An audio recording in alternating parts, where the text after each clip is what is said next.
بسم الله والحمد لله والصلاة والسلام على رسول الله. أيها الإخوة الكرام، وقد درس 47 من دروس شرح موطأ الإمام مالك.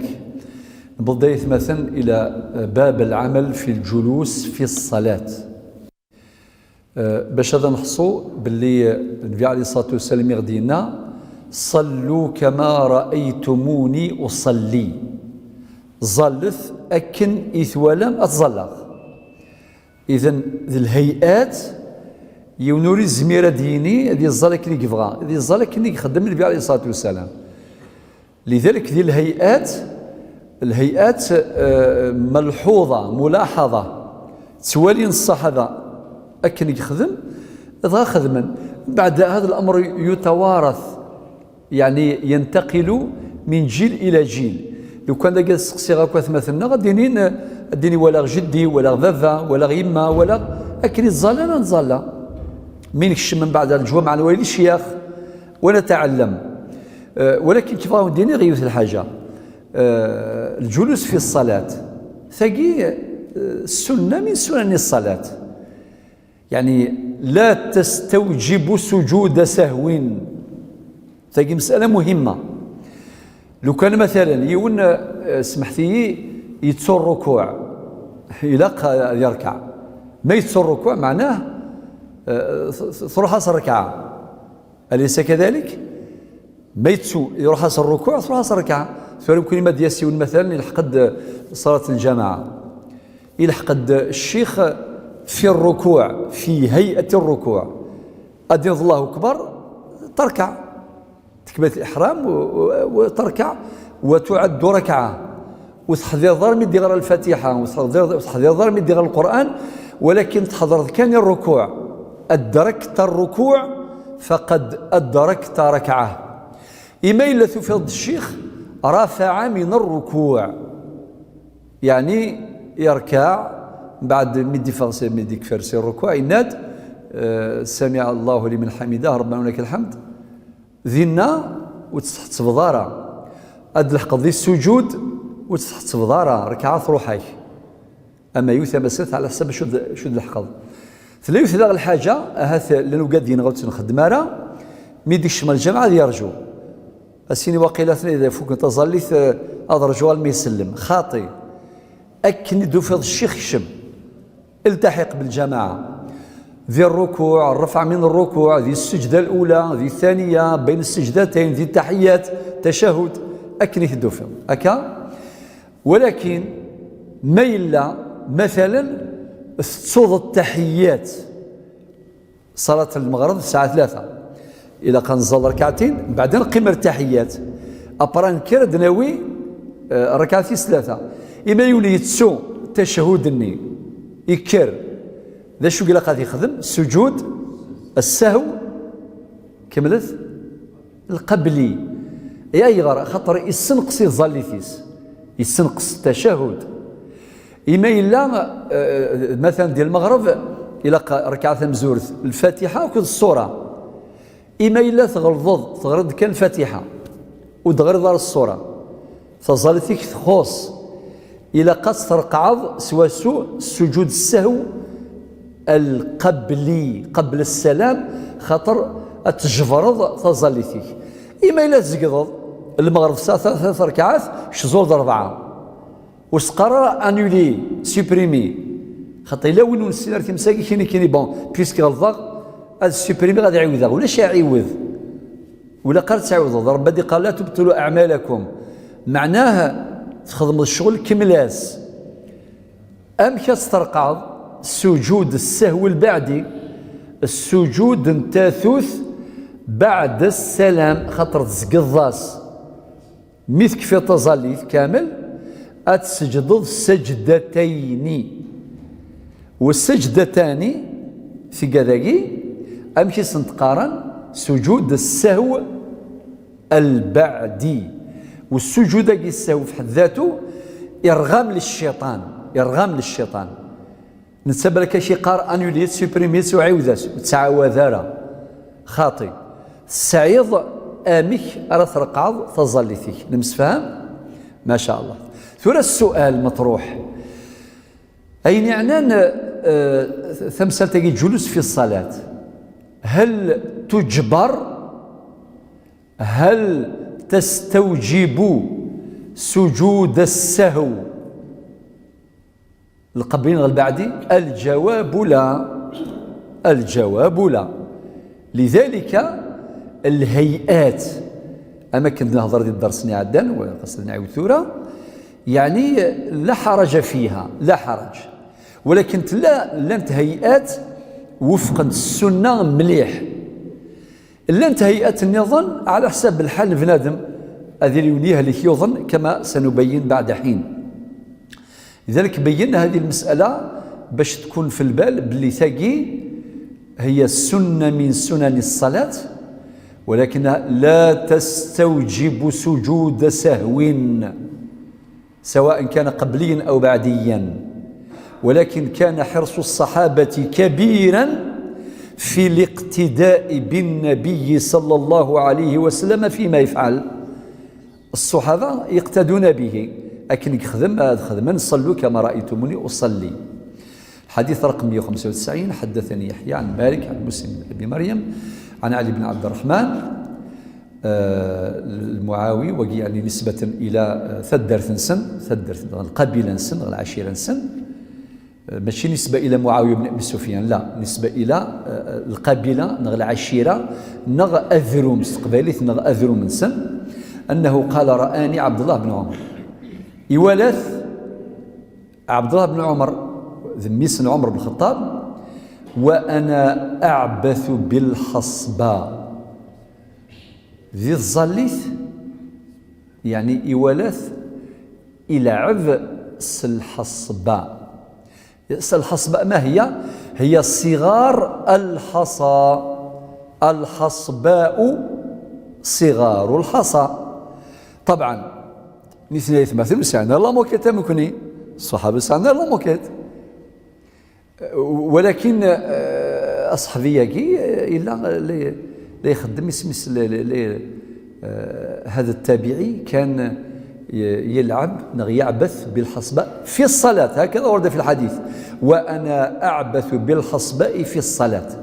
ذاك نفتح قوس لقد زر ما يتمثل باللي الشيطان يلهي بنادم ذي الظليث، هذه خدمكم في السلهو ذي الظليث أي غار خاطر نسي زرا يبغى أغيخر أين غلاين دي الظليث الخشوع ذو الروح الظليث.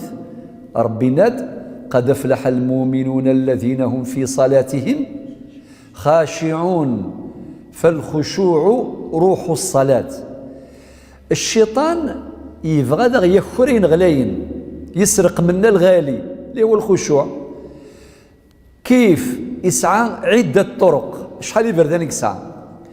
يا إما يلهيك يذكرك بملفات في حياتك لي دوسية كدا عدين الدوسي واثا كدا سن يونيون بلا شك نجرفيتاك لانت كران تمثال ذي الظليث انت دمكتاو تصوتنت ميثشم ذي الظليث أدسنت سوا أدمك التغاوسة عندها تسجيط عندها وي غي خدمناك هذا ننسى يبغى هذا غي كلخ باش ونخشعر هذه الظليث. ثكوال يلهي الإنسان المصلي بالعبث، إما يون سمحتي خاصة ما يكفى الشيخ نسى يكفى قبل الشيخ أتفضل هذه خدمك هذه استرضيق يضبطانيس ثقي لعلكم لاحظتموها لأن وقاد نغيون يتسقيما فرنوس يسنغ هذه يتسقيما قندور يسنغ. المهم أي غير الحركات ديال الظليث تفقد الخشوع ما يخدم ساعة الشيء يجينيك أليس كذلك؟ لذلك هذا غالبين مثلنا توالي مستكوال وقالنا يتفلوا على اليسرى الظليث. ثقي سيدنا ود نهضر في الناس نتسا راه يطرد الشيطان ايش قاعد هذيك الشيني نتسا يفرش شغليس أرورس لاحظت مؤخرا نجيونا المسجد زول غزدات ذفير يونا كني ماشي فعلها مرة، لا فعلها مرات، فعلها مرات. لماذا؟ لأنه هكذا. لذلك يا جماعة الخير فهم السنة أمر مطلوب. لذلك يقول وأنا أعبث بالحصباء، والحصباء صغار الحصى. فلما انصرفت نهاني إنك فلما انصرفت أي من الصلاة يكفى تظليتس عبد الله بن عمر ميسن عمر بن الخطاب إنك نهاني. وطبعا نحن أمة الأمر بالمعروف والنهي عن المنكر، هذا هو الأصل. كنتم خير أمة أخرجت للناس تامرون بالمعروف وتنهون عن المنكر والمؤمن مرآة أخيه. هو الأصل نكون جارانا ذي سلمان يونذ ينصح ولا يفضح. النصيحة لا الفضيحة. وإلى الخدمة كي قال النبي عليه الصلاة والسلام ما بال أقوام ولكن ما تخدم النصيحة ذي السر ثنا النصيحة أكيد ثلاثة ذي السنة أكيد ثلاثة ذي الشرع يغلظ شو يخدم. ولكن عبد الله بن عمر في جلال يروح إنك نهاني يعني ينبهيث ذا شو سينا وقال اصنع كما كان رسول الله صلى الله عليه وسلم يصنع. مباشرة يعني أرشده إلى الاقتداء بالقدوة العليا صلى الله عليه وسلم. الناس أخدم أكن يخدم النبي عليه الصلاة والسلام. فقلت شو سينا يا عبد الله بن عمر وكيف كان رسول الله صلى الله عليه وسلم يصنع أمشي يخدم؟ قال كان إذا جلس في الصلاة مريقي يعني يصلث وضع كفه اليمنى تجي على فخذه اليمنى ماشي على فخذه اليسرى فوز الماض لا أفوس يفوس سفلى الفخذ اليمنى وقبض أصابعه كلها قبض مع انتهى هذا هو القبض كلها إيجاد سويون هذا القبض كل الأصابع كلها فرد يصل الاستثناء. من بعد وأشار بأصبعه التي تلي الإبهام وقد الإبهام وقد قاس الإبهام الأصبع التي تلي الإبهام تاقي يعني ثقي مشي سقارا سبابة وقرنس الشاهدة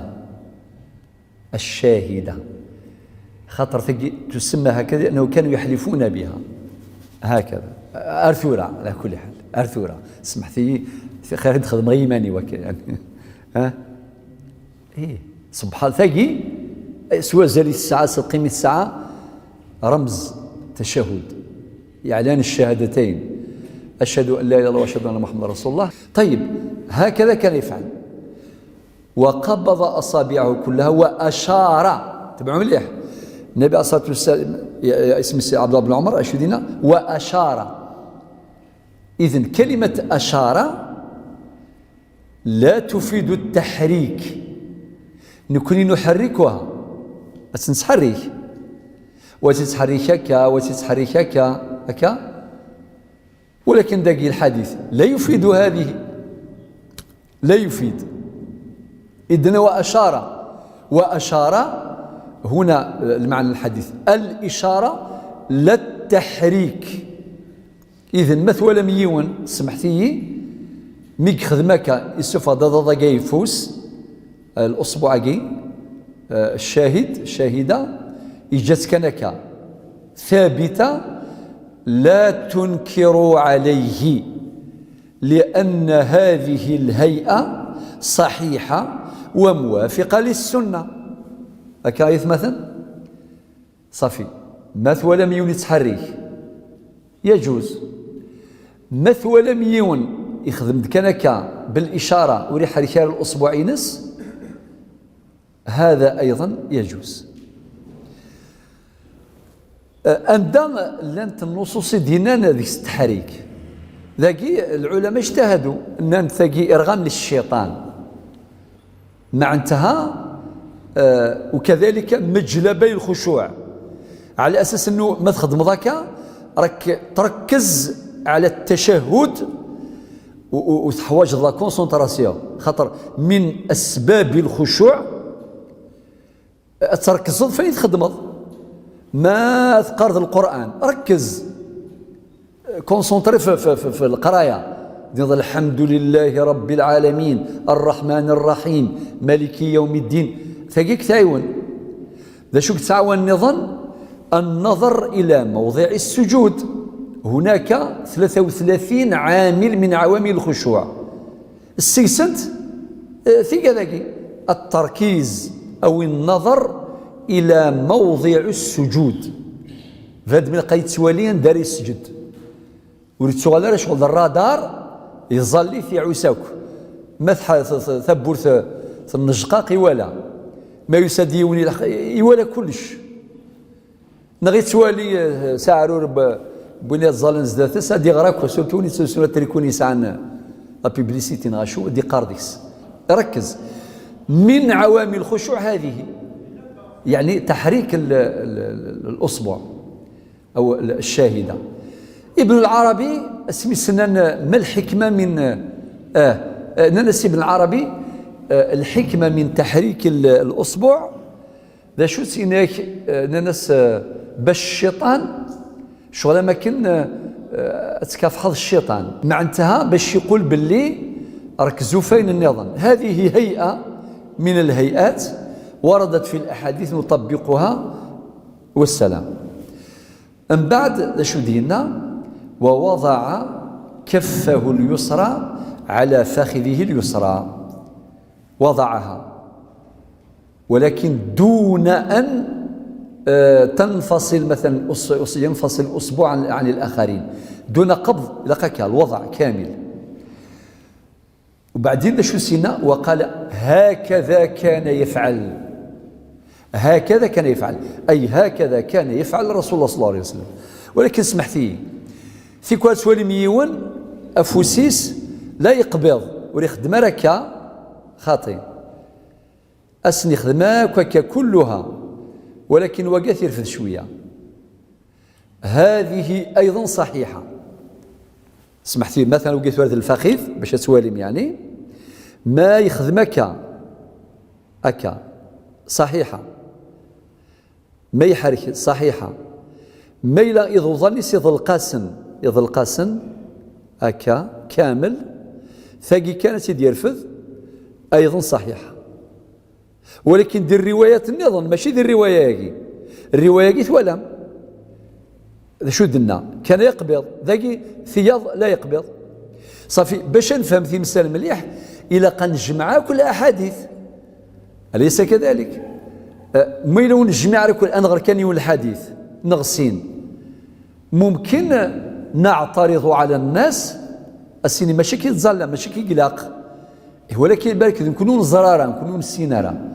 لذلك من أهم قواعد استنباط الأحكام في الشريعة تجميع النصوص المتعلقة بالموضوع إلى لا ميثودولوجي تسجيل المنهج إلى قد داوي كل التكست أما في القرآن أما في السنة يعني ثمثلتني باش السفوض يسنتاز السفوض شو إلا هذايا إما إلا يونيطف كان لا نغيون الحديث ما شكا صافي هذا. لذلك سبقت الحدث اني غاود بلي ثاقي جوز هكا.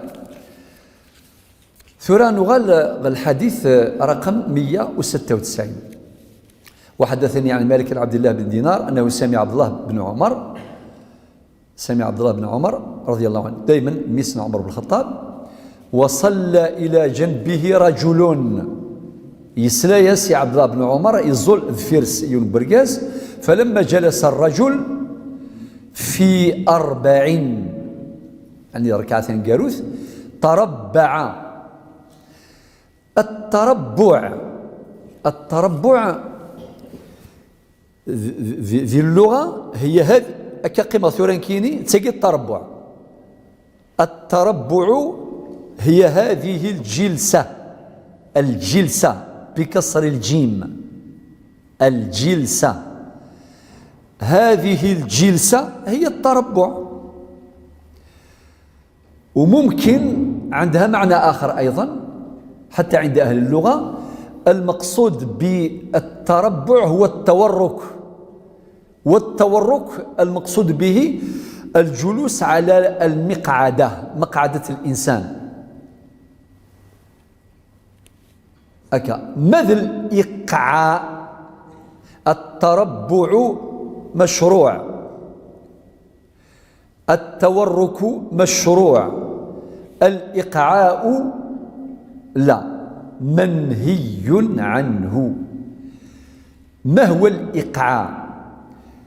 ذا شو الإقعاء؟ ويتفضل سمحتي أضر يفوس أثير جاو يفوس أضر زلماض رجان زلمط هذه قيمة مشاشين ينس ثقي حكمها الكراهة، حكمها الكراهة، ولكن لا تستوجب سجود سهو.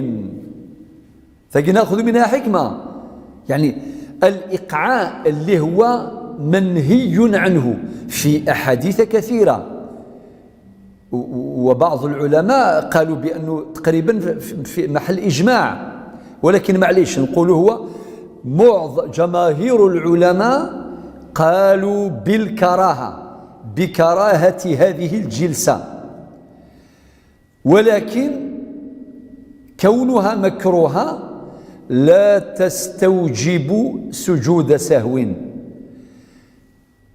إذن ما المقصود من ذلك؟ باش ناخذوا عبرة كيف كان الصحابة يقتدون بالنبي صلى الله عليه وسلم، إلى درجة ما ولن يون يخولف هيئة من الهيئات المسنونة ينبهون أصحابها، ما ولن يون يخولف الهيئات المسنونة المشروعة أسين ورخدم راه أكني خدم أكني دينا النبي صلى الله عليه وسلم.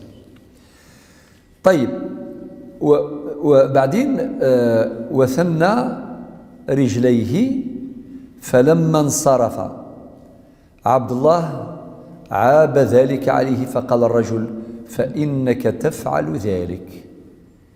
بعد شو سينا عبد الله بن عمر الناس شني ولا كخدم الشيء إناس فإني أشتكي. خطر عبد الله بن عمر رضي الله عنهما أصيب يوم خيبر، أصيب ذكر الناس يعني يظن يعني يهلك، من بعد وري الزميرة الذي يقيم. ومعروف عن عبد الله بن عمر أنه كان كثير الاقتداء بأحوال النبي صلى الله عليه وسلم. عرف يرى الصحابة باللي يتسعاند النبي عليه الصلاة والسلام ذي كل شيء، ولكن ذاكي وثعون ذرة لم يجلس الجلسة المسنونة. هو عبد الله بن عمر اسمي سينا وينا ولا خشيني فإنك تفعل ذلك ذا شو سينا فإني أشتكي، يعني هلكاغ يعني أوظناغ يعني ورزمير غارة. ذا شار نفهم نكوني ثوري جارانا وين ثوالا ذاك نتوالا يقيم ما إلا تمسنوري السينارا ملاس حتى، ولكن ما إلا يظن يهلك الله غالب. لذلك يجوز للمريض العاجز كل الهيئات المقدور عليه مشروع في حقه. شفوا على القاعدة المقدور عليه مشروع في حقه، إذ لا يكلف الله نفسا إلا ما أتاها، لا يكلف الله نفسا إلا وسعها. ربي وغيك الفرا أكثر تزمرت النار. وسبحان الله نحكي ونشرحوا هذه الأحاديث باش نفهم أين غيظهرون تورا يظهرين في الصحابة يحفظون في النبي عليه الصلاة والسلام مثلا ذاكي ذيونسي الصحابة يقرب غرس مليح حيث يتعاند مليح، ولكن فإني أشتكي. نكمل الحديث وايض. الحديث رقم 197. وحدثني عن مالك عن صدقة بن يسار عن المغيرة بن حكيم أنه رأى عبد الله بن عمر، ما زال عبد الله بن عمر، هذه الأحاديث معظمها عبد الله بن عمر، يرجع في سجدتين في الصلاة، يرجع في سجدتين في الصلاة، يعني فينا السجدتين على صدور قدميه، على صدور قدميه اكتغمي. فلما انصرف ذكر له ذلك فقال إنها ليست سنة الصلاة. ولكن هذا الصحابي الجليل إذا سئل عن المسنون وغيره يجيب، حتى ولو كان الأمر في حقه وقد خالفه. يعني انت غديني امشي ثلا السنه ولا من سيخل فيت حتى وان خالفها لمسوغ شرعي، ولكن اسمي السنه نكشات تخدمض ذا شو سنه، وانما افعل هذا من اجل اني اشتكي. ماذا من اشتكي؟ بالمناسبه هذا كيما ديالنا ليست سنة الصلاة، مراد يس العبارة يجي إذا وردت هذه العبارة في حديث للصحابي فيعتبر هذا الحديث في حكم المرفوع. كي يقول برك سنة الصلاة بلا ما يقول سنة الرسول صلى الله عليه وسلم، فقط قوله سنة الصلاة إذا وردت هذه العبارة يعني الصحابي حكمها رفعها إلى النبي صلى الله عليه وسلم، فهو في حكم الحديث المرفوع إلى النبي عليه الصلاة والسلام. كرر أيضا عبد الله بن عمر مدينة وإنما أفعل هذا من أجل أني أشتكي. الحديث رقم 198. وحدثني عن مالك عن عبد الرحمن بن القاسم. عبد الرحمن بن القاسم وقي سمحتي إلا ومقارن المتفق المفترق، المتفق المفترق وقيل ذي اللغة الدونيثية هذه نسين مسلاين تمشافين في المبنى مخلف ديال المعنى. يحيى يحيى يحيى أمزوارو من الحياة، يحيى والسين ذي اسم يحيى يحيى. نفهم؟ صليت المغرب في المغرب، ظل تظلت المغرب ديال المروك. هذه تحدث عنها العلماء اسمه المتفق المفترق. الآن عبد الرحمن بن القاسم كاين كما هو، كاين عبد الرحمن بن القاسم العتقي، كاين عبد الرحمن بن القاسم بن محمد بن أبي بكر الصديق. أيهما المقصود؟ لأن الحديث لم يذكر، ذكر عبد الرحمن بن القاسم ولكن لم يذكر من هو هذا. وحدثني عن مالك عن عبد الرحمن بن القاسم. شكون هو عبد الرحمن بن القاسم؟ هو كاين أسماء كما هو، كما ضرك في العائلة تلقى في العائلة الاسم واللقب كيف كيف، من بعد زمن فرقوهم باش باباهم أحيانا حتى باباهم كيف كيف، أحيانا حتى لجدهم يتشبهوا في الأسماء وأسماء الآباء وأسماء الأجداد، صح؟ متفق مفترق، هما متفقين ولكن مفترقين، هذا وحده وهذا وحده، أليس كذلك؟ نشوف عندك اسماون ولكن مخلفا وقيم قرن متفق مفترق. عبد الرحمن بن القاسم العتقي، هذا وحده. كاين عبد الرحمن بن القاسم بن محمد بن أبي بكر الصديق. ما هو المقصود هنا؟ هو الثاني وليس الأول. خطر في كل ترجمة الرجال مهمة.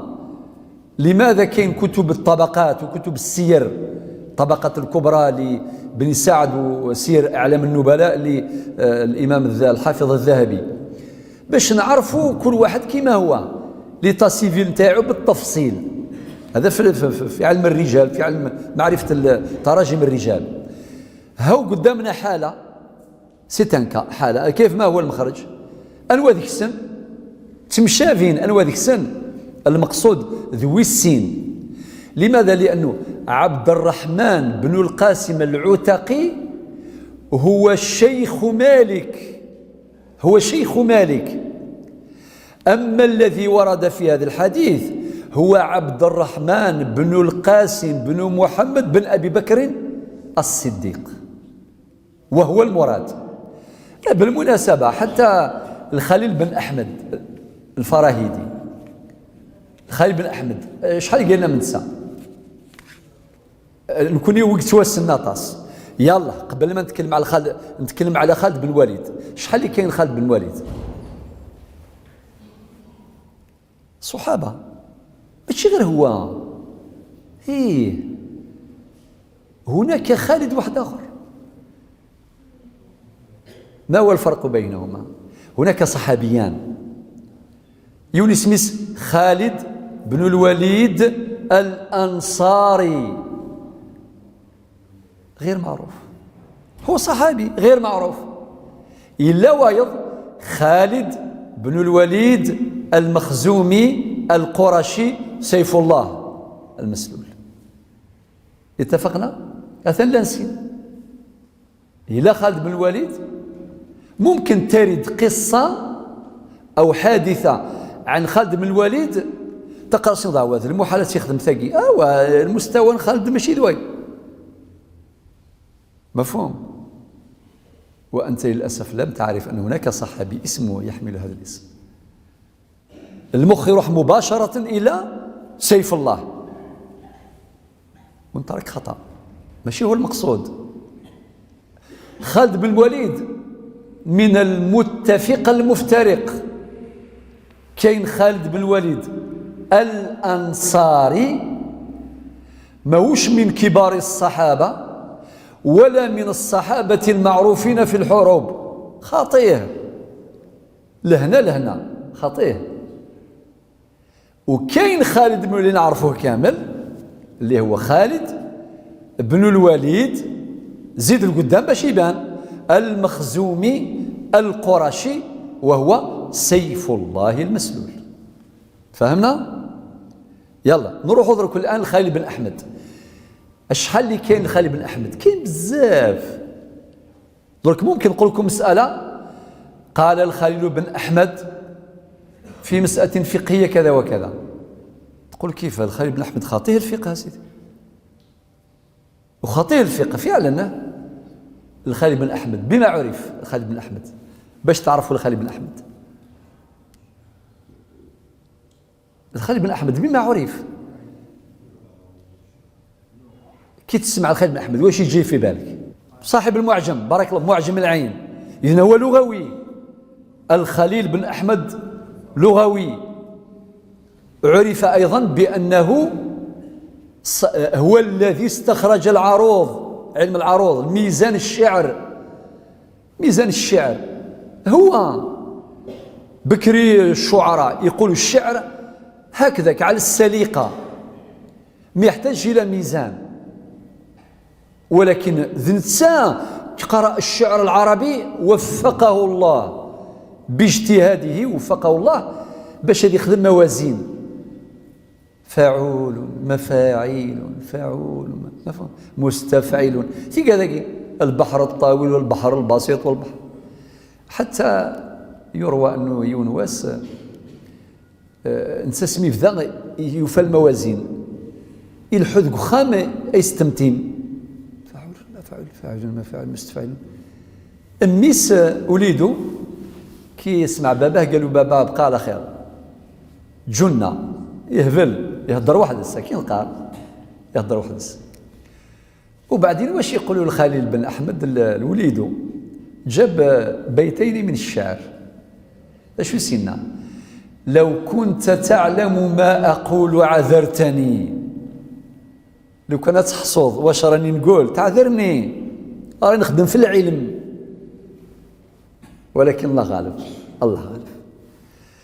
أو كنت أجهل ما تقول عذرتك، خاطر ليس شيء يهضر، لكن جهلت مقالتي فعذلتني. انت راك جهلتني، جهلت واش راني نقول، وراك تعاتبني، راك تلومني، راك تقول بلي مجنون. وعلمت أنك جاهل فعذرتك. طبعا يعني يريس الصرفيس. إذن الخليل بن أحمد كاين 6 اللي عندهم نفس الاسم، كاين 6 ماشي يون. السجسن إلى الخليل بن أحمد الحنفي الفقيه، هذا يشتغل في الفقه. إلا الخليل بن أحمد البستي القاضي الشافعي، يشتغل في القضاء، جوج. إلا السجسن إلا وكيف هذا نتمسلاي الخليل بن أحمد الفراهيدي اللغوي، ويوم يقارن المتفق المفترق، والحديث قياس. نكملوا. وحدثني عن مالك عن عبد الرحمن بن القاسم عن عبد الله بن عبد الله بن عمر أنه أخبره أنه كان يرى عبد الله بن عمر يتربع في الصلاة، إذا جلس قال ففعلته وأنا يومئذ حديث السن، خدمة كي نخدم خاطرنا حديث السن، فنهاني عبد الله. معنى مرة أخرى الصحابي قد يجلس جلسة مخالفة للسنة، للجلسة المسنونة، لعذر ومسوغ شرعي كما أسلفنا. وقال عبد الله بن عمر كل هذه الأحاديث متعلقة به. وبعدين وقال إنما سنة الصلاة، يعني عبد الله بن عمر شرح لذلك الرجل ما هي السنة، أن تنصب رجلك اليمنى، كمل، وتثني رجلك اليسرى. الرجل اليمنى تكون تنصبها أتفدف، يعني في الذنين، ماذا الرجل اليسرى تثنيها. فقلت له فإنك تفعل ذلك، فقال إن رجلي لا تحملاني. تقريبا نفس المعنى راه يدور. وكذلك بالنسبة للحديث 199 باب التشهد في الصلاة. مثلا ما نقيم التشهد نخدم شو باش نقار تحيات هكا. أول سؤال يطرح أي غردنا عنوان باب التحيات. يا أخي التشهد إلى ذيك التحيات، إلى ذيك الزكيات، إلى ذيك الطاهرات الطيبات، إلى ذيك كلش. لماذا العنوان يسمى التشهد في الصلاة؟ لماذا يسمى ذلك بالتشهد؟ تفضل. التشهد أعظم. أجبت صوابا، بارك الله فيك. أي غار لفضل التشهد، والتشهد معنى النطق بالشهادتين. أتصل كلمة قلنا طيبات ما شاء الله، لا التحيات لا الزكيات ما شاء الله، ولكن مدام ثلاثك أشهد أن لا إله إلا الله وأشهد أن محمد رسول الله، وثقام كيقارن ذي الشرع وذي اللغة أيضا من باب التغليب، من باب التغليب. معناه تغليب وترجيح التشهد على الباقي. لما؟ لفضل الشهادتين. في المصطلحات ذي المصطلح خاطر لو كان تحيات يجوز عشان جلسنا التحيات فهمته، راك فهمته تفهمت، ولكن دقي العنوان الباب بسبب التشهد في الصلاة. نذكر هذا الحديث باختصار. المدينة أنه سمع عمر بن الخطاب، وكما قلنا قبيلة سنة الصلاة إذا وردت هذه العبارة على لسان الصحابي فحكمها الرفع، ترفع فهو حديث مرفوع إلى النبي صلى الله عليه وسلم. وكذلك قولنا مدني سمع عمر بن الخطاب، يسلي عمر بن الخطاب، هذه ماهوش من اجتهاد عمر بن الخطاب، معنى لأنه هو سمعها من النبي صلى الله عليه وسلم وهو على المنبر. يعني عمر بن الخطاب كان حريصا أن يعلم الناس هذا التشهد وهو على المنبر بيانا لفضل التشهد، يعلم الناس التشهد. لذلك عنوان الباب باب التشهد في الصلاة كما قلنا من باب التغليب للتشهد وإبرازا لفضل الشهادتين. يقول قولوا، يعني سيدنا عمر بن الخطاب يقول للناس قولوا، هو يعلمهم وبعدين يقول لهم قولوا. الآن كي طبعا فيه صيغ للتحيات سنكملها في الدرس القادم إن شاء الله تعالى. التحيات لله، ما معنى التحيات لله؟ معناه السلام. أصلا كلمة التحية حينما يأتي الشخص ويحيي معناه يعطيك السلام، يفكيك السلام. أنا قيمة ديال الديوان دين السلام عليكم، ما دين السلام عليكم يفكي غلامان، أليس كذلك؟ مادام ينتقد لقى ثناما يفكي غد لامان، يفكي غد ثلويث ذيني ميقارن ثيكوال ذكيوم بوال قارن سيلامان يديكا الخوف سيجي يوارن ما ينادي خدع وايض سلامان، هذه اللي واعره بزاف. التحية في المطلق تحمل معنى السلام، ولكن ذاكي تحمل معنى البقاء، معنى السلام، معنى السلامة من الآفات. أما كنا نتراجو سي ربي سبحانه باش غي يزيد الآفات، أدي غادي يفكى ربي لهنا، غادي يفكى ربي ثلويث، التحيات لله لا ما قد والله غرس بعد حين. وبعدين الزاكيات لله، ما معنى الزاكيات؟ الزاكيات المعنيس ذي الأعمال الصالحة، الأعمال الصالحة التي سيسنت الإنسان يزكى. وكلمة زكاة يعني في الشرع في اللغة العربية والزكاة منها كلمة الزكاة تفيد معنى التطهير تزدي، تفيد معنى أنما يعني أنرني تجي كل معاني لانت لله نكوني أنسوث ذي ربي أغي زيزدي. من بعدين الطيبات، الطيبات المقصود بالطيبات أيضا كل الأعمال، كل عمل طيب أو كل قول طيب، يعني طيب الكلام، الكلام الطيب والفعل الطيب أو كيني قلهان، أما ذوال أما ذي الفعيل. وذا غيسعى المعنى وايض باللي الأموراقي غربي ذا ربي ثنتيسعان ولا ما هنا تفيد إما الملك إما تفيد الاختصاص، قد تفيد الملك أو تفيد الاختصاص لله. يرنا وين ما يفكى ربي أسفك ربي بلا شحة. ملك الملوك إذا وهب لا تسألن عن السبب.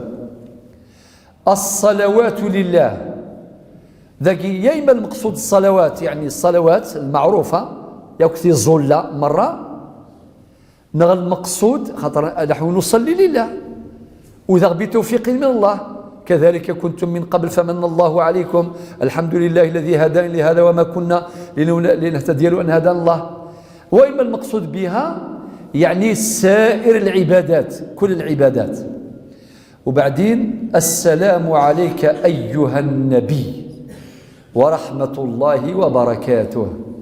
وطبعا سبحان الله يعني هذا التشهد البديع في نهايته بعد ما ذكرنا كل هذه الأفضال وكل هذه الخيرات وكل هذه الباقيات الصالحات نسلم على نبي الإسلام صلى الله عليه وسلم. وهذا من الأدب لماذا أجدادنا كانوا لا يبدأون الكلام إلا بالصلاة عليه. ومعروف ذاك في المناطق خاصة في المنطقة نتاعنا يعني كي تقارني مغارني يولي في الدار والقبل يصلي في النبي صلى الله عليه وسلم لا يبدأ الكلام يتجمع يعني في الجماعة تجمعت يدربون ويعلمون الحضور لا يتحدث أحدهم إلا بعد أن يصلي على النبي صلى الله عليه وسلم. وكذلك ذيني لها العبد المريف في الدعاء كيف بسم الله والحمد لله حمد ربه ويستغفر الله والصلاة والسلام على رسوله ثم يرفع الدعاء. وبعدين السلام علينا وعلى عباد الله الصالحين. سبحان الله يعني ثقي من فضل الله عز وجل ونحن في الصلاة نسلم على أنفسنا. هذا مقام سامق مقام رفيع. أو كيفه تلقى واحد مسكين ما صلاش كاع في حياته حرم من هذا الخير. نسأل الله الهداية للجميع. يسو حرم ذي المحال يسلم وهكذا. زيد وعلى عباد الله الصالحين. مع انتهى شحال الفوائد اللي كاين في هذا الحديث. الفائدة الأولى أنك تعلن انتماءك إلى هؤلاء الصالحين. إن شاء الله يجعل ربي السيسم هذه مهمة جدا وربي ذكرها في سورة النساء الآية 69 ممن أنعم الله عليهم. نقول في سورة الفاتحة يهدنا الصراط المستقيم صراط الذين أنعمت عليهم. من هم الذين أنعم الله عليهم؟ يأتي البيان في القرآن في الآية 69 من سورة النساء. في الآية 69 سورة النساء ربي فكنا غير درمي وقال الذين أنعم الله عليهم إن ضرب على الصناف من النبيين والصديقين والشهداء والصالحين وحسن أولئك رفيقا. هذا نفهم مثل ذاك الإمام الشافعي مما يروى عنه إنس أحب الصالحين ولست منهم لعلي أن أنال بهم شفاعة وأبغض من تجارته المعاصي وإن كنا سويا في البضاعة. ورد عليه أحدهم قائلا إنس تحب الصالحين وأنت منهم لعلهم أن ينالوا بك شفاعة وتبغض من تجارته المعاصي عافاك الله من شر البضاعة. يحدد البوال يري الصرف. الفايدة النظام ذا شوت أنه حينما تدعو للصالحين ما وش غير الصالحين الأحياء والأموات كل عباد الله الصالحين أليس كذلك؟ بدليل قوله تعالى في سورة الحشر الآية 10 ربنا اغفر لنا ولإخواننا الذين سبقونا بالإيمان. باش تبقى هذه الرحم تربط بين الأول والآخر بين الأولين والآخرين أمة واحدة. نعم هذا معنى آخر موجود في الحديث نستنبطه أمة واحدة. الخاتمة أشهد أن لا إله إلا الله وأشهد أن محمدا عبده ورسوله. هذه صيغة من الصيغ المشروعة اللي رواها الإمام مالك في الحديث رقم 200 كما سمعنا. قالوا أنه سامع، يعني اللي سمع عمر بن الخطاب وكان يقولها في المنبر، يعني هذه التحيات اللي نديروها في الصلاة، ولكن اسم التشهد قلنا سميت بالتشهد من باب التغليب وكذلك إبرازا لفضل الشهادتين، خطر بهما ختم التشهد. جاء ثلويث أرثي من الليث، والسلام عليكم ورحمة الله.